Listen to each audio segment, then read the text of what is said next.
Selamat petang, salam sejahtera. Terima kasih karena bersama dengan saya di Nazlin Unity Channel. Baik, kalau konten tadi mengaitkan pembekuan akaun bersatu, dikaitkan, ada kaitan dengan siasatan SPRM terhadap dana kerajaan 92.5 bilion yang didakwa diseleweng oleh Kerajaan Perikatan Nasional PN ketika melaksanakan pakej rangsangan susulan pandemik COVID-19. Kali ini isunya ialah yang lebih tepat dan yang lebih terarah kepada pembekuan akaun bersatu.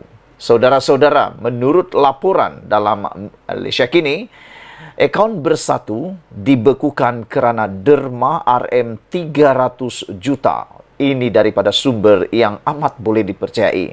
Sebelum kita teruskan isu kali ini, jangan lupa tinggalkan komen anda, tekan butang subscribe.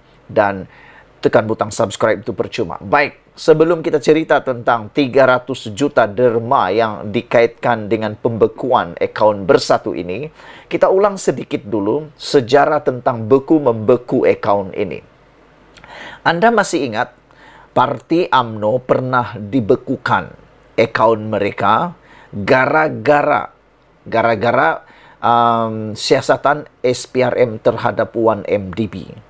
Dan juga gara-gara adanya kononnya derma daripada Arab Saudi, putra Arab Saudi, yang itu melibatkan jumlah yang lebih besar. Tetapi ketika akaun itu dibekukan, ada duit dalam akaun Barisan Nasional UMNO, maafkan saya, dalam akaun UMNO ada lebih daripada 100 juta. Tetapi kali ini, ianya bukan tentang UMNO pula. UMNO telah dibekukan, tetapi sekarang telah pun dibuka semula. Sekarang ini pula, giliran Parti Bersatu dibekukan akaun kerana adanya dakwaan derma RM300 juta. Yang menjadi persoalan ialah, dari mana derma 300 juta ni? Takkanlah daripada putra Arab lagi kan? Takkanlah kali ini pula giliran Arab lagi?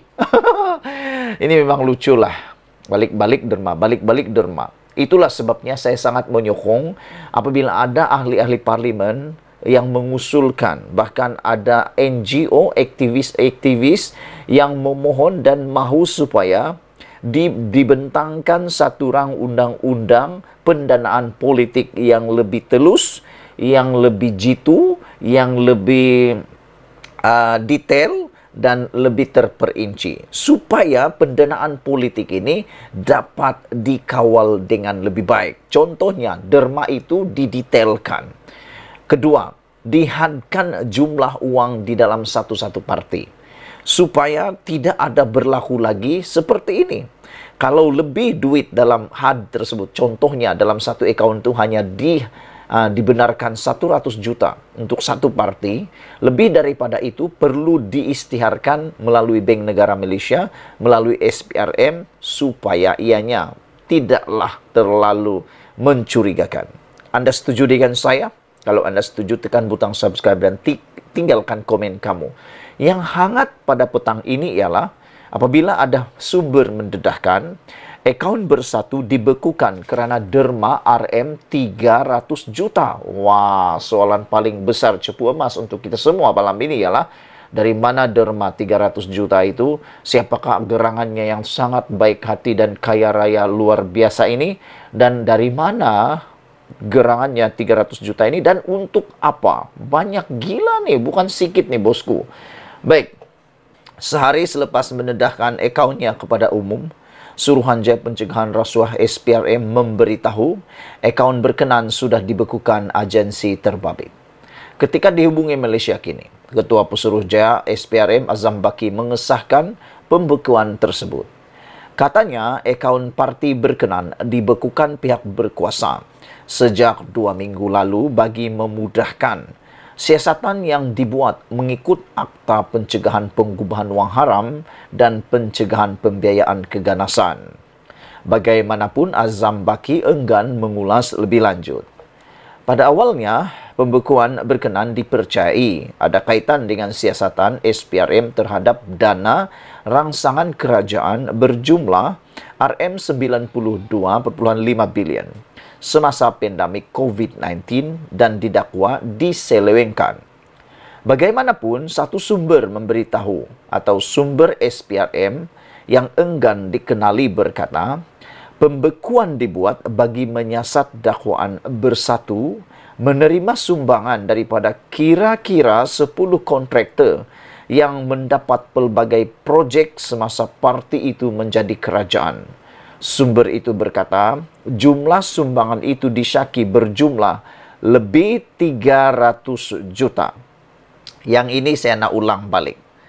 Bayangkan, menurut sumber SPRM ini yang enggan dikenali. Biasanya sumber macam ini boleh dipercayai, cuma dia tak mahu dikenali. Dan biasanya akan akhirnya terdedah juga sepenuhnya kebenarannya. Menurut sumber SPRM ini, pembekuan itu dibuat bagi menyiasat dakwaan bersatu menerima sumbangan daripada kira-kira 10 kontraktor. 10 kontraktor. Persoalan pertama, siapa 10 kontraktor ini? Ada kaitankah dengan Parti Bersatu? Ada kepentingankah dengan Parti Bersatu? Kita pun tak tahu. Apa kontrak yang dia dapat pun kita pun tak tahu. SPRM saja yang akan siasat dan tahu. Dan menurut sumber ini, 10 kontraktor ini mendapat pelbagai projek semasa parti itu menjadi kerajaan. Perkataan pelbagai itu paling menyengat di telinga kita. Sumber itu juga berkata jumlah sumbangan itu disyaki berjumlah lebih 300 juta. Kalau ini bermakna setiap daripada kontraktor ini mendermakan, kalau dipuratakan, mendermakan 30 juta setiap orang. Bayangkan 30 juta. Berapa banyak itu? Kalau 30 juta dia derma, yang dia untung berapa? Kamu pikirlah sendiri. Tambah sumber lagi.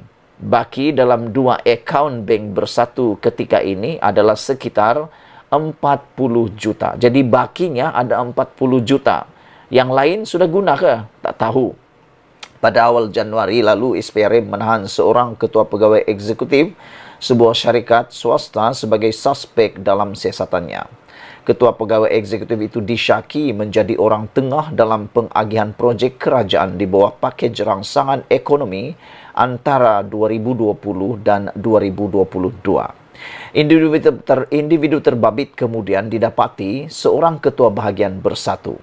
Timbalan Presiden Bersatu Ahmad Faizal Azumu kemudian segera menjarakkan pemimpin tertinggi parti itu, Muhyiddin Yassin, daripada sebarang kesalahan atau penyelewengan. Ada juga dakwaan bahawa sebanyak RM40.5 bilion daripada jumlah tersebut berakhir dalam dana Perikatan Nasional untuk menghadapi PRU 15 lalu. Dakwaan tersebut dinafikan sekeras-kerasnya oleh Muhyiddin. Semalam Bersatu mendedahkan akaun terauditnya untuk mengukuhkan lagi penafian mereka daripada sebarang salah laku. Sekian dulu untuk kali ini. Jangan lupa tinggalkan komen anda, tekan butang subscribe. Kita jumpa lagi. Bye-bye.